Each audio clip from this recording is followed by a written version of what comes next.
اعوذ باللہ من الشیطان الرجیم بسم اللہ الرحمن الرحیم الحمد للہ رب العالمین الصلاۃ والسلام علی محمد وعلی آلہ وسلم۔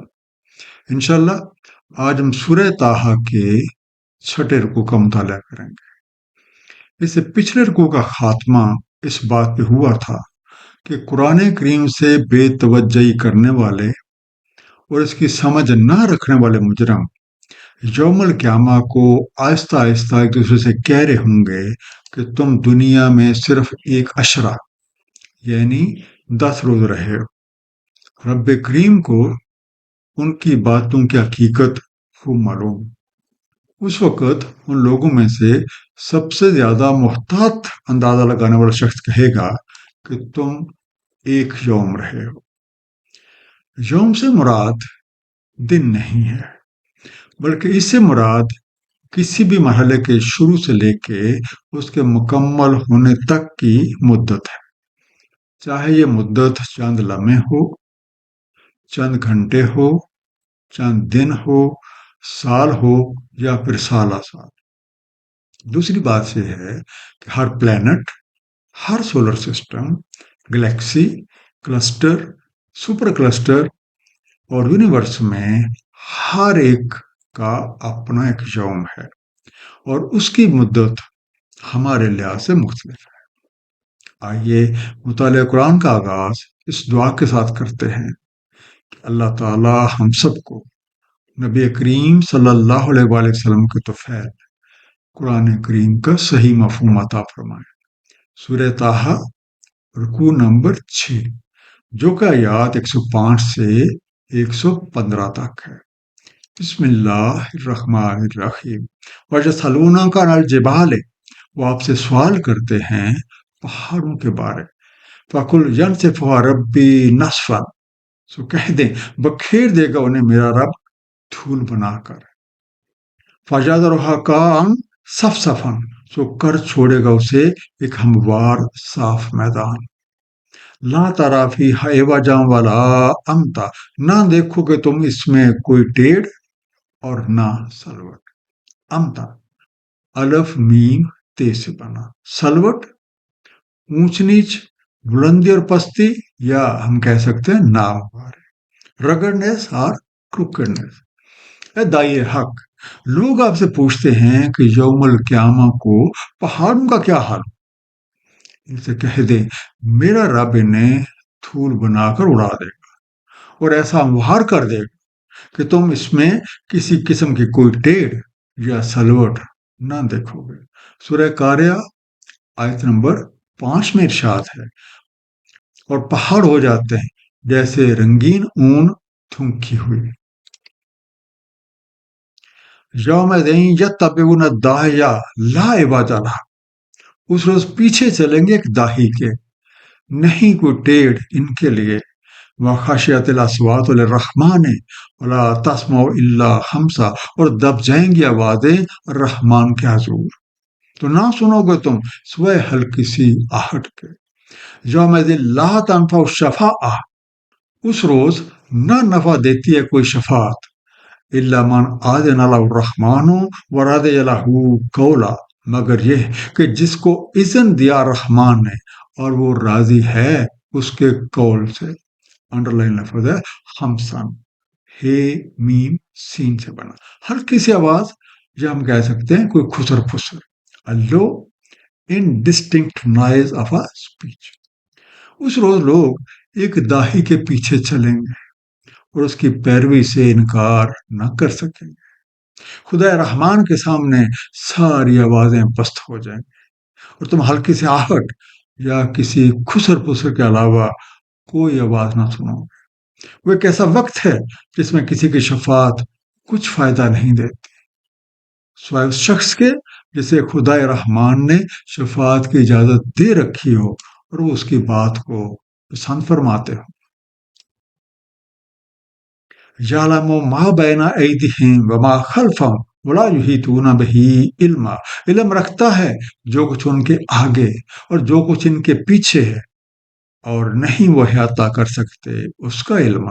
وانت الوجوہ للحج القیوم، اور سرنگو ہیں سب وجود الحج القیوم کے حضور. وقد خواب من حمل ظلما، تحقیق غائب ہوا جس نے اٹھایا ظلم. آنا تھے عین نون واو سے بنا، مشقت اور بوجھ سے جھکے، ڈاؤن کاسٹڈ، سبمٹنگ ہملے. اس الرحمن کی شان یہ ہے کہ اسے غیب اور شہود یعنی ہر چھپے اور ہر کھلے کا، ہر آگے اور پیچھے کا مکمل علم. اس کی صفات اس قدر ہیں کہ تمام دنیاوی علوم مل کر بھی اللہ تعالیٰ کی ذات اور صفات کا احاطہ نہیں کر سکتے. سب اسی حج القیوم کے حضور سرنگوں اور کمال عاجزی کے ساتھ جھکے ہوئے ہیں.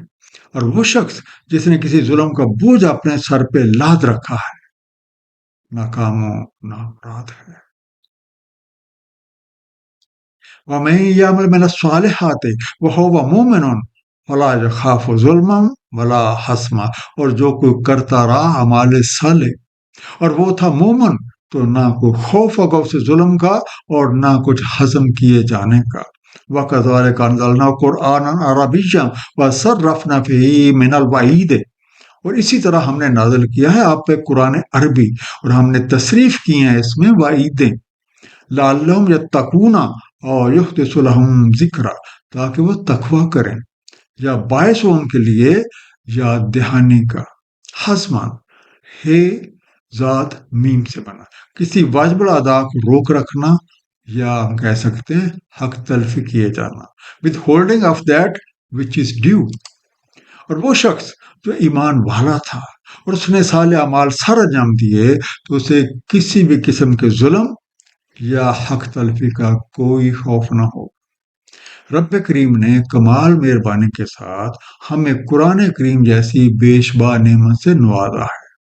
اس میں ہر ایک چیز کھول کھول کر بیان کی گئی ہے اور تصریف کے طریقے سے ہر چیز کے خوش آئند اور نقصان دہ پہلو بالکل واضح کر دیے گئے ہیں تاکہ لوگ اس پیغام کو اچھی طرح سے سمجھ لیں اور ہر اس چیز سے اپنا ہاتھ کھینچ لیں جو رب کریم کی ہدایت کے مطابق نہیں ہے. وَتَعَالَى اللَّهُ الْمَالِكُ الْحَقُّ، تو سب سے اعلیٰ ہے اللہ تعالیٰ مالک حقیقی. وَلَا تَعْجَلْ بِالْقُرْآنِ مِنْ قَبْلِ أَن يُقْضَىٰ إِلَيْكَ وَحْيُهُ، اور نہ اجرت کرو قرآن سے اس سے قبل کہ پوری ہو جائے تمہاری طرف اس کی وحی. وَقُلْ رَبِّ زِدْنِی عِلْمًا، اور کہو اے رب زیادہ کر دے میرا علم. تاجل عین جیم لام سے بنا، کسی چیز کو وقت سے پہلے حاصل کرنے کی کوشش کرنا، یا آپ کہہ سکتے ہیں جلد بازی کرنا. ہسٹن، اللہ تعالیٰ ہی سب سے عالی شان، سچا اور مالک حقیقی ہے. قرآن کریم اسی کا کلام ہے اور یہ آہستہ آہستہ ہی سمجھ آتا ہے. اب اگر ہمیں سمجھ نہیں آ رہی تو ہمیں یہ دعا کرنی چاہیے رب پہ زدنی علما، انتظار کرنا چاہیے، اپنی کوششیں جاری رکھنی چاہیے، کیونکہ اللہ تعالیٰ کسی کی بھی محنت ضائع نہیں کرتے. وَلَقَدْ عَهِدْنَا إِلَىٰ آدَمَ مِن قَبْلُ فَنَسِیَ، تحقیق ہم نے ایک عہد لیا تھا آدم سے اس سے قبل تو وہ بھول گئے. وَلَمْ نَجِدْ لَهُ عَزْمًا، اور نہ پایا ہم نے ان میں کوئی عزم. حضرت آدم علیہ السلام کو علم اسماء کی صورت میں ایک امانت دی گئی. ان سے رب کریم کی ہدایت کے مطابق زندگی گزارنے کا عہد لیا گیا.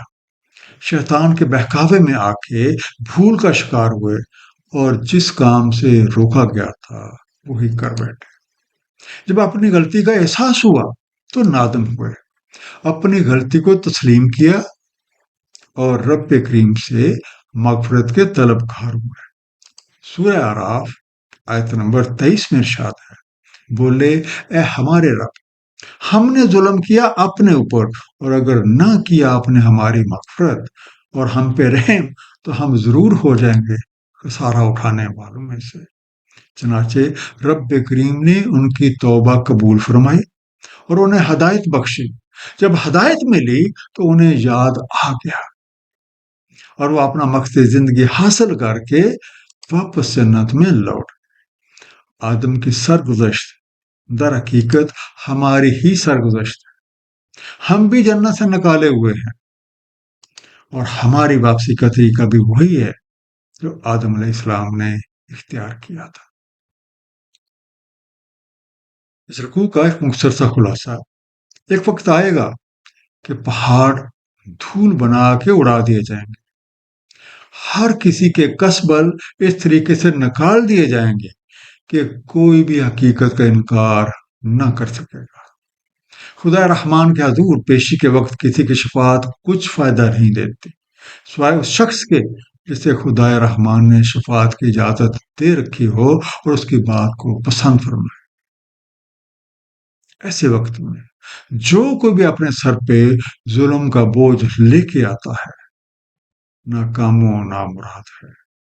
اور اس کے برخلاف جو کوئی مومن تھا اور اس نے اعمال صالح انجام دیے تو اس کے ساتھ کسی بھی طرح کی حق تلفی نہیں کی جاتی. رب کریم نے کمال مہربانی کے ساتھ ہمیں قرآن کریم جیسی بے شمار نعمت سے نوازا.